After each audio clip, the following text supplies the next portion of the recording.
Krystal, what are you taking a look at?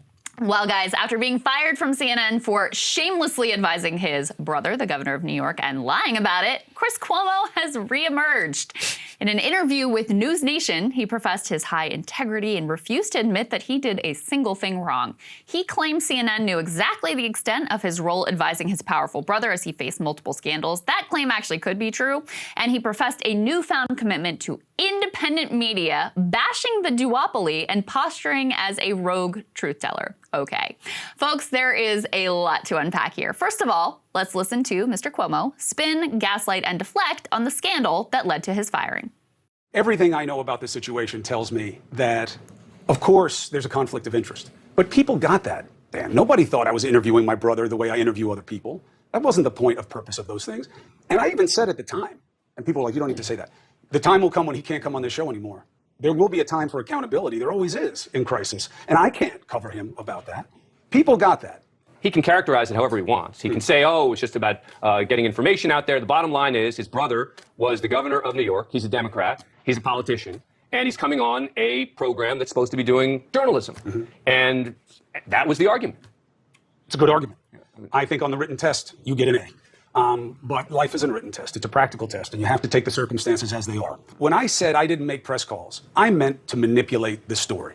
But that would be the overstep. That would be the conflict in extremis. That's what I meant. The idea that I never spoke to anybody in the media about my brother, it's an impossibility. Most of my friends are in the media.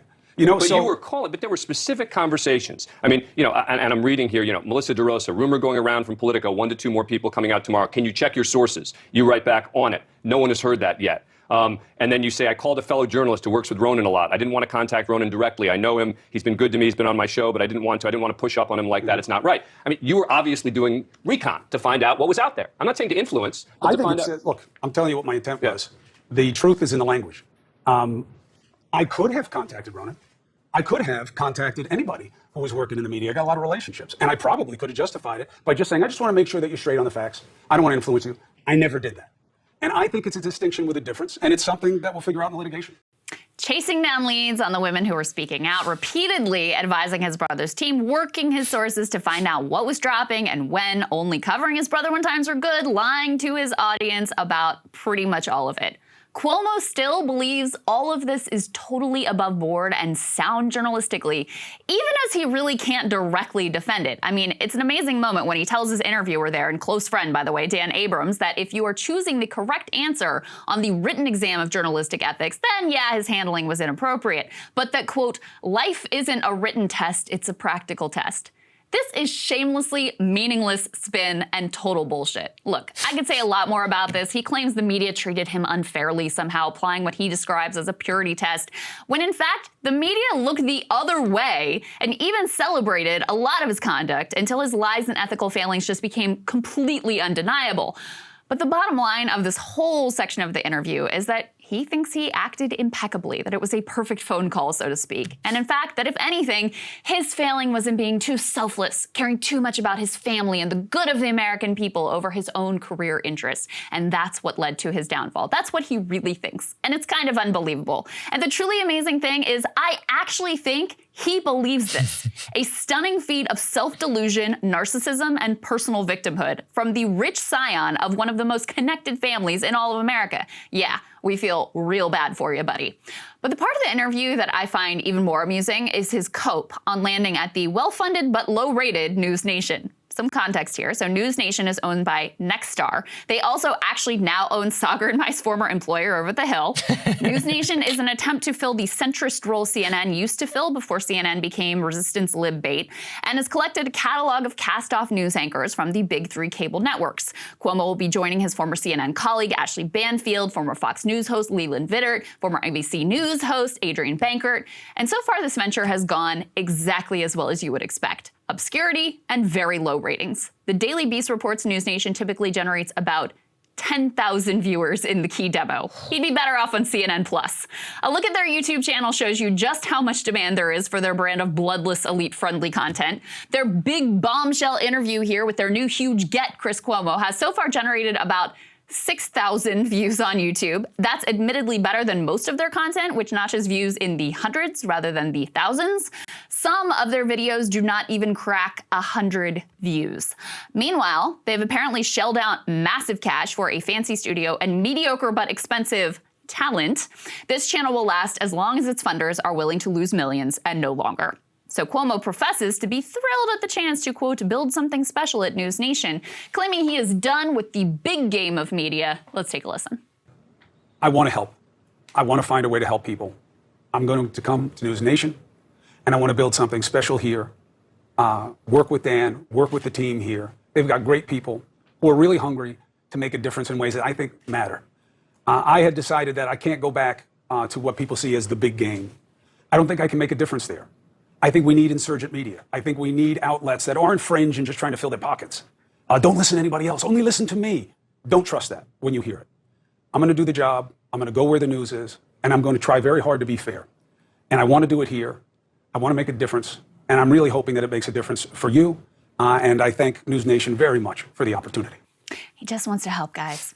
Now, it's hilarious to imagine Chris Cuomo could ever be truly independent. His entire existence is shaped by being a Cuomo and serving the power interests of his family. That's who he is. His brother might not be governor right at the moment, but he is already planning his political comeback as well. The Cuomos are one of the most elite connected families in all of New York and really the country. Do you really think he's going to buck the system, which is the only reason he ever ended up with any relevance and status to start with? Of course not.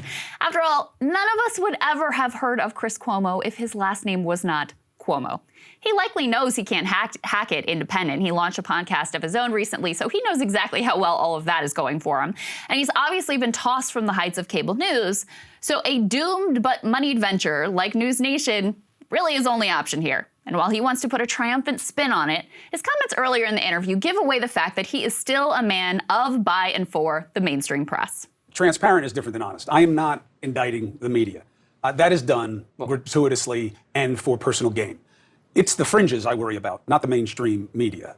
We have the best media I've ever been around in the world. The resources, the men and women, the resolve, they are honest. Now, is everybody honest? No. Any place you find a system, you're going to find a range of personal accountability and aptitude in whatever the business is. So that's not a fair basis. Our media is good. It is strong. There are problems. The problems are getting worse. But that's the public doesn't trust it? But look, the public doesn't trust anything. And that has often been true in this country. It is more true now. But I think you have to look at it holistically. Everybody has to want to have some responsibility if you're going to point at anybody else. And I do not blame the media for where we are today. So even after they turfed him and broke his heart, he scarcely has a word of criticism for the media. And to show you just how much he's broken with his previous ways at CNN, his very first podcast offered a completely conventional and DC elite approved view of the Ukraine war, including an interview with Sean Penn.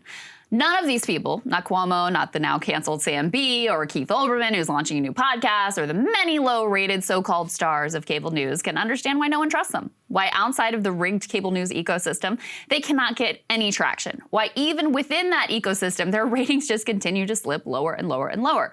It's really pretty simple. They're boring. Everything they say has been forged and vetted by elite consensus designed to hide certain key truths. And there's 1,000 other well-connected mediocre climbers who can be plugged into that slot to say exactly the same thing. Throughout this interview, Cuomo keeps talking about how he wants to be back on the air so he can help out. It's hilarious to think that anyone missed anything or the country suffered in even the tiniest, most inconsequential way by his absence from the airwaves. A complete delusion of grandeur that he probably in his heart of hearts doesn't even really believe. The cancellation of his show was as profound a wound to the nation as the instant collapse of CNN+. And seeing as how he's clearly learned absolutely nothing and changed not even a smidge, his return will be just as insignificant. There was a lot in this interview, and it was kind of... Cable news is ripping us apart, dividing the country, making it impossible to function as a society, and making it impossible to know just what is true and what is false. But the good news is they are failing, and they know it. That is why we're building something new, a new mainstream, a healthier one, something more trustworthy, something that we are going to need in one of the most pivotal times in American history. We are building up here for the midterms, for the upcoming presidential election, but we need your help. So if you can help us out by becoming a premium member today at breakingpoints.com, we're trying to change America for the better and the entire world. So what are you waiting for, guys? Go to breakingpoints.com and sign up and help us build a new mainstream.